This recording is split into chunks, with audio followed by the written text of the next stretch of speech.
नमस्कार दोस्तों।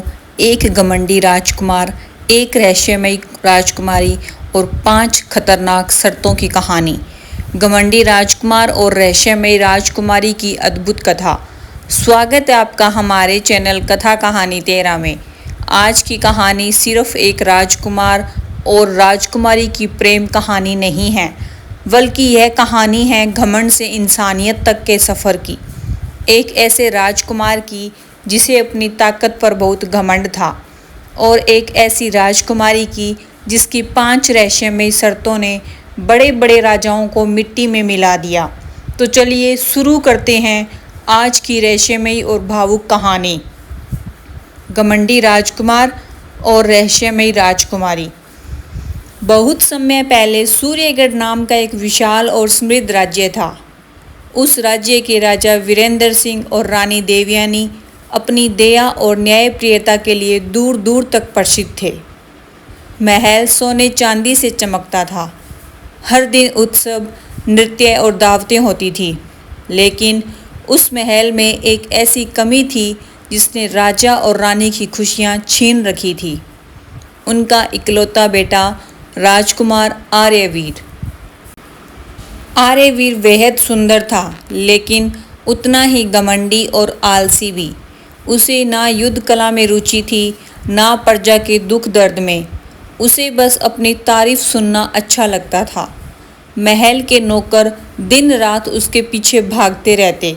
राजकुमार जी के लिए बादाम वाला दूध लाओ, राजकुमार जी के घोड़े को सजाओ, राजकुमार जी को धूप लग रही है, पर्दे लगाओ। और आर्यवीर बस आईने के सामने खड़े होकर अपने बाल संवारता रहता। एक दिन राजा वीरेंद्र सिंह ने बड़ी सभा बुलाई। उन्होंने गंभीर आवाज में कहा, आर्यवीर, अब समय आ गया है कि तुम राज्य की जिम्मेदारी समझो। आज से तुम हर सप्ताह गांव जाओगे और लोगों की समस्याएं सुनोगे। आर्यवीर हंस पड़ा। मैं उन गरीब लोगों के बीच। पूरा दरबार शांत हो गया। रानी देवयानी बोली, बेटा, राजा वही बनता है जो प्रजा का दर्द समझे। लेकिन आर्यवीर ने घमंड से कहा, मुझे किसी का दर्द समझने की जरूरत नहीं। तभी बूढ़े महामंत्री सोमदत्त खड़े हुए।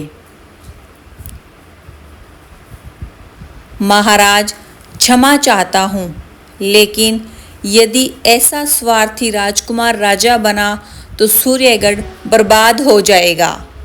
यह सुनते ही आर्यवीर का गुस्सा फूट पड़ा। उसने तलवार निकाल ली। मेरी बेइज्जती करने की हिम्मत कैसे हुई? लेकिन महामंत्री शांत रहे।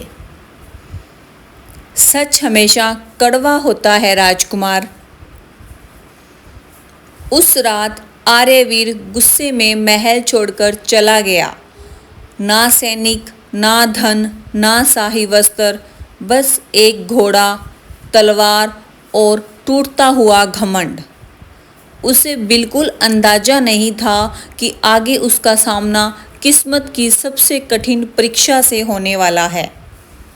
उधर बहुत दूर चंद्रकूट राज्य के महल में एक राजकुमारी चांद को निहार रही थी। उसका नाम था राजकुमारी मायरा। उसकी सुंदरता की चर्चा पूरे संसार में थी, लेकिन उससे भी ज़्यादा मशहूर थी उसकी 5 रहस्यमयी शर्तें। आज तक कोई उन्हें पूरा नहीं कर पाया था, और जो असफल हुआ वो कभी वापस नहीं लौटा। कई दिनों की यात्रा के बाद आर्यवीर चंद्रकूट पहुंचा, लेकिन वहां का माहौल अजीब था। ना संगीत, ना हंसी। पूरा राज्य जैसे किसी डर में जी रहा था। महल के बाहर एक विशाल पत्थर पर लिखा था, जो भी राजकुमारी मायरा से विवाह करना चाहता है उसे 5 शर्तें पूरी करनी होगी।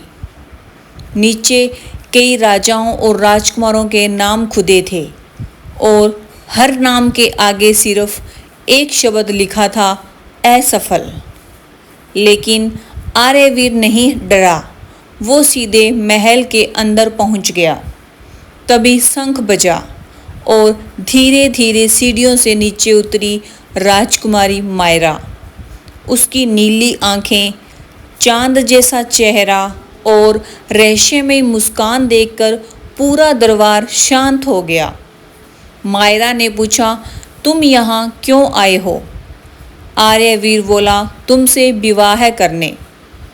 सभा में हंसी गूंज उठी, लेकिन मायरा शांत रही। तो तुम्हें मेरी 5 शर्तें माननी होगी। आर्यवीर मुस्कुराया, मैं हर शर्त पूरी करूँगा। मायरा उसके करीब आई और बोली, पहली शर्त, तुम 7 दिनों तक एक साधारण इंसान बनकर रहोगे। ना धन, ना पहचान, ना शाही वस्त्र। अगर किसी को पता चल गया कि तुम राजकुमार हो तो तुम हार जाओगे। अगले ही पल सैनिकों ने उसकी तलवार और घोड़ा छीन लिया। उसे पुराने कपड़े पहनाकर महल से बाहर निकाल दिया गया। लोग हंस रहे थे, लेकिन पहली बार आर्यवीर को अपमान महसूस हुआ। अब उसे भूख का असली दर्द समझ आने लगा। काम मांगने पर लोग उसका मजाक उड़ाते। उसके हाथ छिल गए, कंधे दर्द से भर गए। एक दिन उसने देखा कि एक छोटी बच्ची अपनी बीमार माँ के लिए दवाई मांग रही थी।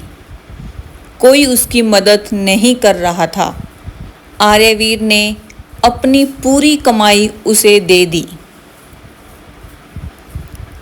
बच्ची खुशी से बोली, भैया आप बहुत अच्छे हो। यह सुनकर पहली बार उसके दिल को सुकून मिला। लेकिन उसी रात कुछ नकाबपोश लोग उसे मारने पहुँचे। तलवारें चमकने लगी। आर्यवीर घायल होकर जमीन पर गिर पड़ा। तभी खिड़की से एक तीर आया। एक रहस्यमय लड़की अंदर कूदी और बिजली जैसी तेजी से हमलावरों को हरा दिया।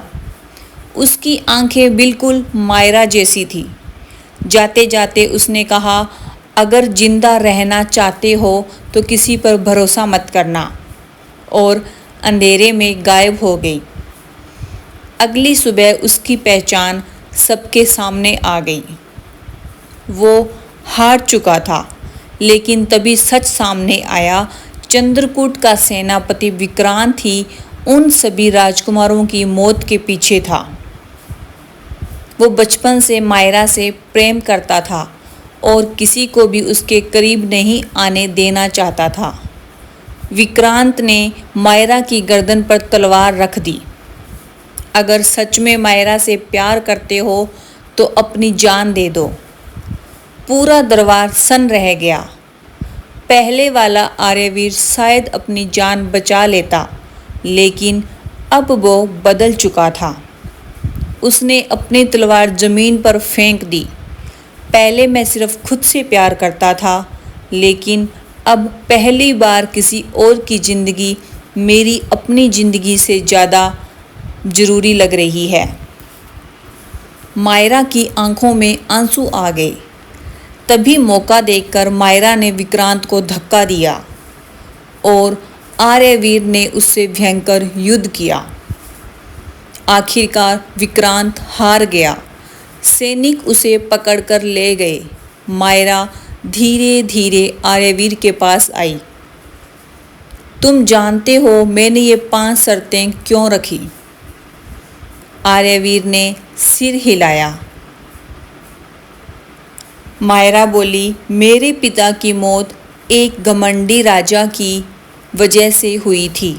मैं कभी ऐसे इंसान से शादी नहीं करना चाहती थी जो सिर्फ खुद के बारे में सोचता हो। लेकिन तुम बदल गए। पूरा दरबार तालियों से गूंज उठा। कुछ महीनों बाद आर्यवीर और मायरा का विवाह पूरे राज्य में धूमधाम से हुआ। लेकिन सबसे बड़ी बात यह थी, अब आर्यवीर एक नया इंसान बन चुका था। वो गरीबों की मदद करता, प्रजा की बातें सुनता और हर फैसला लोगों की भलाई के लिए लेता। एक दिन राजा वीरेंद्र सिंह ने गर्व से कहा, आज मेरे सामने सिर्फ मेरा बेटा नहीं, एक सच्चा राजा खड़ा है। और इस तरह एक घमंडी राजकुमार दुनिया का सबसे दयालु और महान राजा बन गया। तो दोस्तों, इस कहानी से हमें सीख मिलती है कि घमंड इंसान को अंधा बना देता है, लेकिन कठिनाइयाँ इंसान को बेहतर बनाती है। अगर कहानी पसंद आई हो तो वीडियो को लाइक ज़रूर करें, अपने दोस्तों और परिवार के साथ शेयर करें और ऐसे ही भावुक और रहस्यमयी किस्से सुनने के लिए हमारे चैनल कथा कहानी 13 को सब्सक्राइब करना ना भूलें। मिलते हैं अगली कहानी में, तब तक के लिए धन्यवाद।